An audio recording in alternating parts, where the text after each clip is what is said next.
Bismillahirrahmanirrahim. Assalamualaikum warahmatullahi wabarakatuh. Alhamdulillah, wassalatu wassalamu ala rasulillah. Asyhadu an la ilaha illallah wa asyhadu anna muhammadar rasulullah. Allahumma salli ala Muhammad wa ala ali Muhammad. Bapak Ibu jemaah salat tarawih yang dimuliakan Allah, bersyukur kepada Allah dengan banyak mengucapkan alhamdulillahi rabbil alamin. Mudah-mudahan nikmat, rahmat, kasih sayang Allah tetap tercurah kepada kita semua. Bersalawat kita kepada Rasulullah dengan membacakan doa Allahumma salli ala Muhammad wa ala ali Muhammad. Bapak Ibu jamaah yang dimuliakan Allah, pada malam hari ini kembali kita urai kajian-kajian tentang tasawuf, yang insya Allah tema yang kita kemukakan pada kesempatan kali ini hakikat ikhlas. Di dalam kitab Ihya Ulumuddin ini di juz yang keempat, di sini ada penjelasan bayan hakikatul ikhlas, penjelasan tentang hakikat ikhlas. Kita sering mendengar ikhlas, aku ikhlasnya kok. Apa itu ikhlas? Apakah ikhlas cukup dengan mengucapkan karena Allah, aku berinfak ini karena Allah? Apakah cukup itu saja? Atau ketika kita sholat, cukupkah dengan mengucapkan lillahi ta'ala? Ini jadi dalam kitab ini dijelaskan, i'lam anna kulla syai'in yatasawwar ay yasubahu ghairah, fa iza safa an subatu wa khalasu anhu subya khalisan. Jadi ikhlas itu erat kaitannya dengan sofa, seperti apa yang kita kaji pada minggu yang lalu. Sofa an saubahu wa khallasu anhu, berarti sesuatu yang bersih. Wa khallasu anhu, yang tidak ada lagi campur aduk dengan yang lain. Summiya khalisan, disebutlah khalis, suci, murni. Wa yusammal fi'lu al-musaffi al-mukhlis, orang yang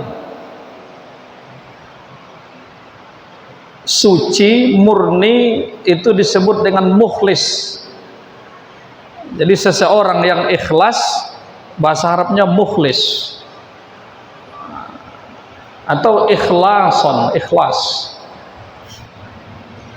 Dan ini dibahasakan dalam Al-Quran surah An-Nahl ayat 66, min baini farsin wa dama labanan khalisan sa'ighan lisyaribin. Jadi dalam perut hewan ternak itu ada sesuatu yang bisa kita minum. Baina min baini farsi wadamin, antara kotoran dan darah. Labanan khalisan, susu yang murni. Sa'ighan lis-saribin, mudah untuk diminum. Kita garis bawahi kata khalisan, murni. Berarti apa itu ikhlas? sesuatu yang murni. Nah, inilah ikhlas. Kalau murni berarti tidak ada campurannya, emas murni gitu ya. Emas murni berarti tidak ada campuran, sedikit pun tidak ada campuran. Ketika tercampur sedikit pun, so angin aja bercampur berarti itu murni lah. Nah, kan itu pula. Lah. Terus wal ikhlas yudaddahul israq. Ikhlas itu lawannya bercampur, israq. Faman laisa mukhlisan fahuwa musyrik illa anna syirka darajat. Maka sesuatu yang tidak murni, yang tidak mukhlis, ia adalah musyrik, gitu, bercampur. Jadi saya ulangi, ikhlas artinya murni. Lawan murni, lawan mukhlis apa? Musyrik. Ini dalam bahasa Arab ini ya. Lawan mukhlis apa? Musyrik. Mukhlis artinya murni, musyrik bercampur, campur tangan yang lain. Dalam bahasa lainnya syirik. Begitu ya. Berarti syirik itu kan artinya menduakan, bercampur sobok situ. Nah, illa anna syirka darajat. Akan tetapi syirik di sini itu ada beberapa tingkatan. Begitu ya. Jadi jangan kita sebut kalau seseorang tidak ikhlas, kamu ini musyrik ini, begitu kan? Bukan. Kamu ini sudah syirik ini, sudah menduakan Tuhan, bukan. Ya.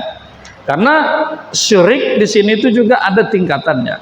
Fal ikhlas fit tauhid yudaddahu at-tasyrik fil ilahiyah. Jadi ikhlas dalam ilmu tauhid lawannya adalah at-tasyrik, menduakan Allah. Begitu ya. Wasyirku minhu khafi wa minhu jali wa kazal ikhlas. Syirik itu ada syirik khafi, ada syirik jali namanya. Wa kazalikal ikhlas. Begitu juga ikhlas. Ikhlas itu ada ikhlas yang khafi, ada yang jali. Begitu. Apa itu syirik khafi? Syirik yang tersembunyi, yang hanya tahu kita dengan Allah.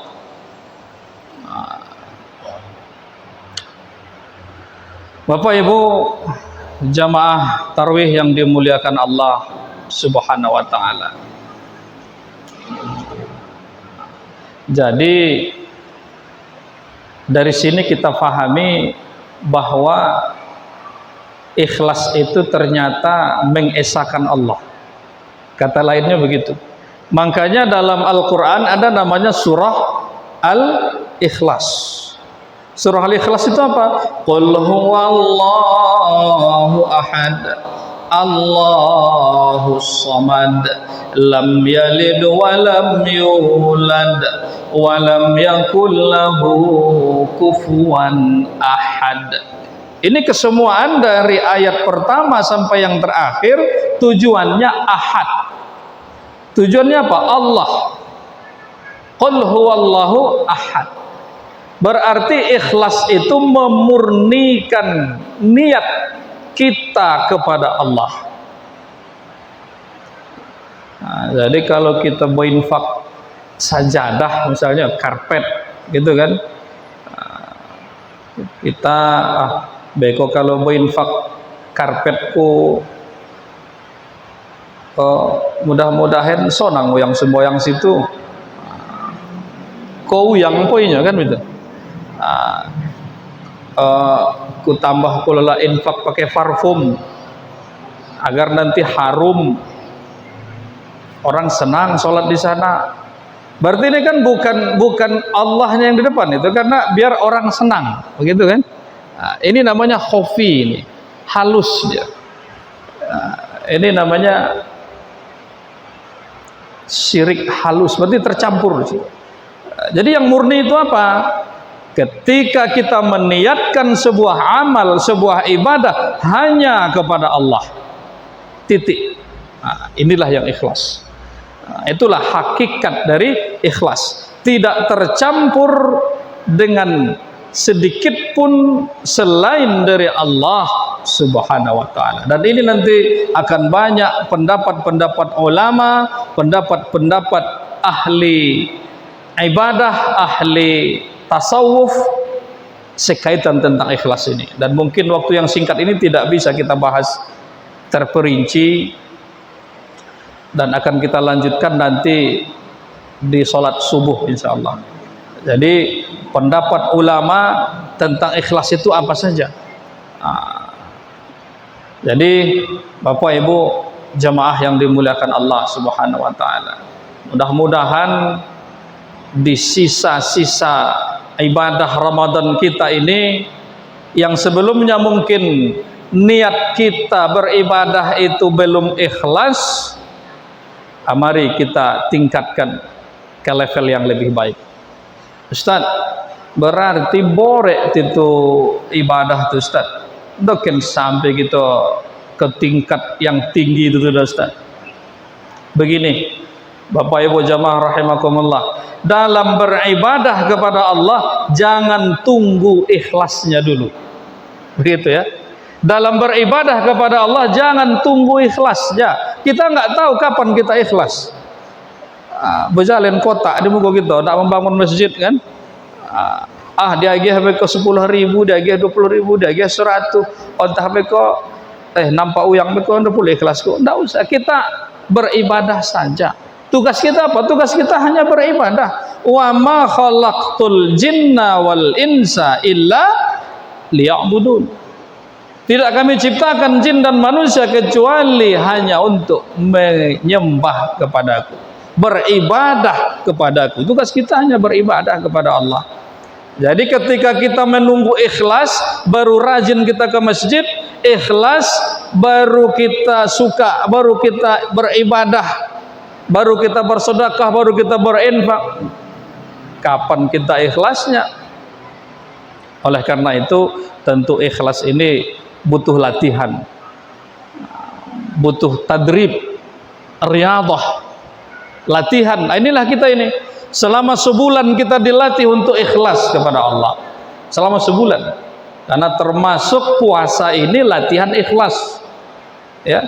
Karena yang tahu kita puasa dengan baik itu hanya kita dengan Allah, tidak ada yang lain.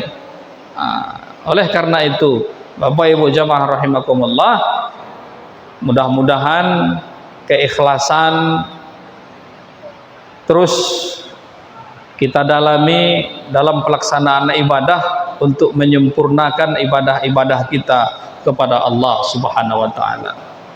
Karena begini, ketika kita tunggu ikhlas, kapan kita ikhlas? Contoh sholat. Ketika kita sholat, sholat kita ini yang dipaksakan, begitu ya. Kita sholat ini sengaja yang dipaksakan karena mengikut teman. Kita datang ke masjid ini karena ngikut teman, contohnya. Karena kawin itu punya ke mesoji, aku penpel aku untuk mungkin aku seorang pula di lopo kok. Pergi ke masjid. Tiba-tiba yang tadi memaksakan diri datang ke masjid, malaikat maut datang, dan dia sedang beribadah di masjid, dan dia memaksakan diri datang ke masjid, tentu tidak ikhlas. Pilihan yang kedua, ada orang yang tidak memaksakan diri ke masjid, tidak mengikut kawannya, tidak ikut-ikutan ke masjid, tapi dia duduk-duduk di luaran sana, tiba-tiba datang malaikat maut. Pilihannya ada dua. Kita memilih yang dipanggil di dalam masjid atau yang dipanggil di luaran sana. Tentu kita memilih ketika kita dipanggil oleh Allah, kita sedang berada di masjid dan kita sedang beribadah kepada Allah Subhanahu wa ta'ala. Begitu.